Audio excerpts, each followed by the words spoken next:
Here's the lineup for Heat 3A. The Tide, Miss Budweiser, the T+, Winston Eagle, and Paladine Engine.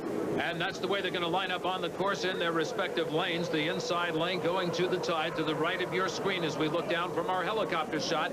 Watch the boats as they come down into turn number 1. It's going to be a good run. It's Miss Budweiser fighting the T+. You just met Stephen David, who did our T+ Performance Corner, and there he goes, trying to take the lead away from the red and white Miss Budweiser. Chip Hanauer now really has a battle on his hands. Steve David doing a great job to the right of your screen in the yellow and black boat. Neck and neck as they come down the back stretch, and there you can see the tremendous power of the Miss Budweiser as Chip Hanauer takes it into the lead as he goes into turns 3 and 4. Now the boat just tipped a little bit going in, but both of them look side by side, very steady on the course. This is indicative of the type of competition we're going to have this year. Lots of boats have improved. It's not necessarily a Miss Budweiser year this year. This team has improved right along the T+, and he's challenging 141.1 on the Miss Budweiser for a lap speed.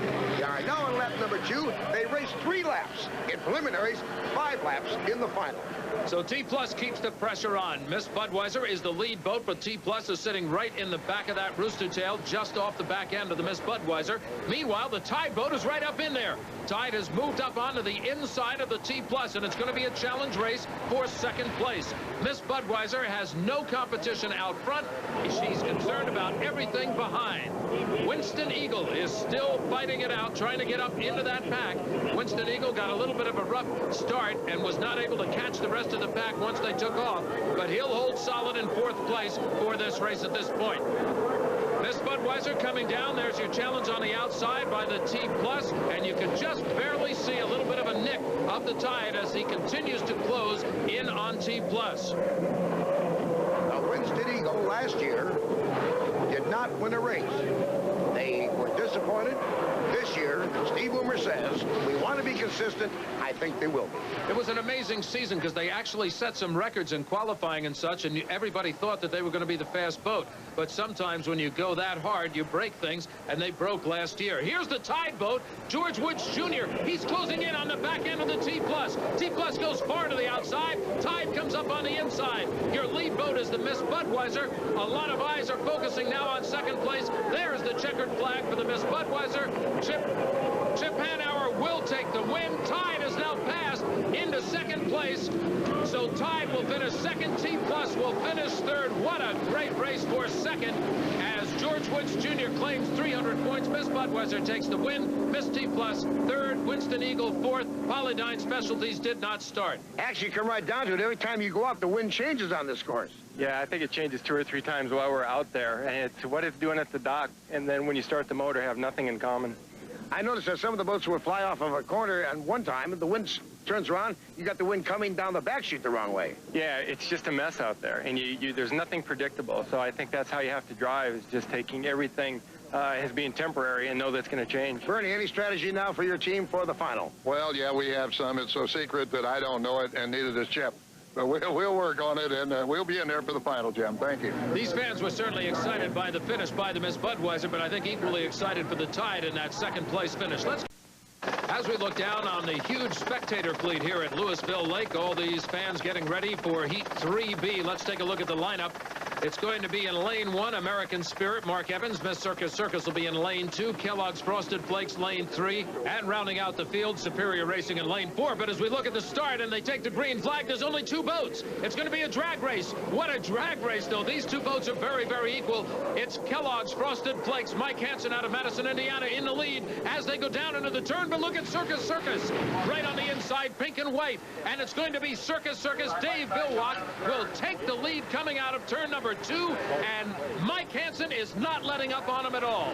Not at all. Good competition coming right down the back chute, heading for corner number 3. Mike Hansen in the Kellogg's Frosted Flakes, right hip of the Circus Circus. 2 boats that are driving this close in speed and power, they have got to respect each other as drivers, and that's one thing we can say about all of the drivers on the circuit. They do respect each other. Just like in NASCAR racing or in SCCA racing, IMSA, or what have you, you've got to respect the other drivers out there and know that they're going to do their best to hold their lane, and especially in this where the boats tend to slide out on the turns. When you're traveling about 300 foot a second, that's over 200 miles an hour in the straightaway, not only respect, you have to trust the other guy. And these two drivers certainly trust each other. There's Mike Hansen in the Kellogg's Frosted Flakes. Second place, your lead boat. There you see it, pink and white. Circus Dave Villwock. The Superior Racing Team, U55 Turbine, acting up for Ken Muscatel with starter problems earlier. Now they cannot get the canopy to operate functionally so that he can be safe when he races.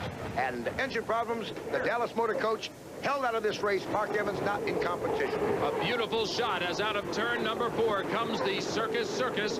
This team back on the race circuit again. Dave Villwock getting the checkered flag from the starter's tower, but a good effort by the second place team, Kellogg's Frosted Flakes. And as we told you, American Spirit did not start, neither did Superior Racing.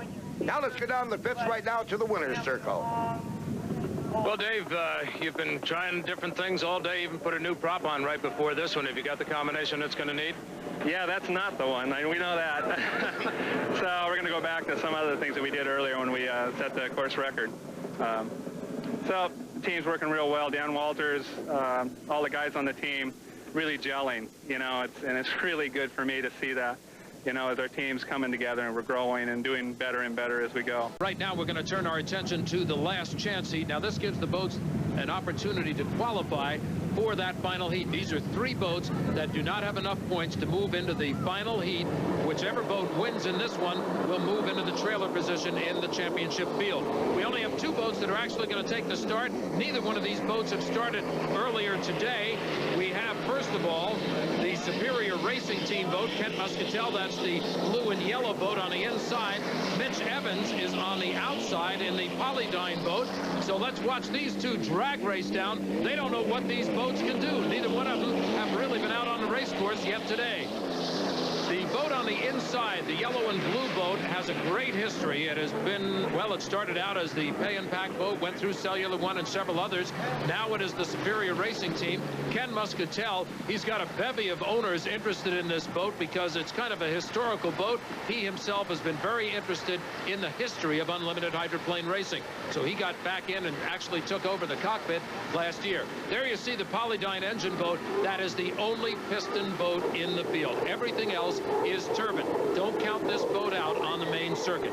Here comes the Polydyne boat in second place, and this, of course, the leader is Ken Muscatel. Ken doing a good job for Superior Racing. He is going to take the checkered flag, I believe, and qualify. Yes, there it is. The checkered is out. He qualifies as the trailer boat in the championship field.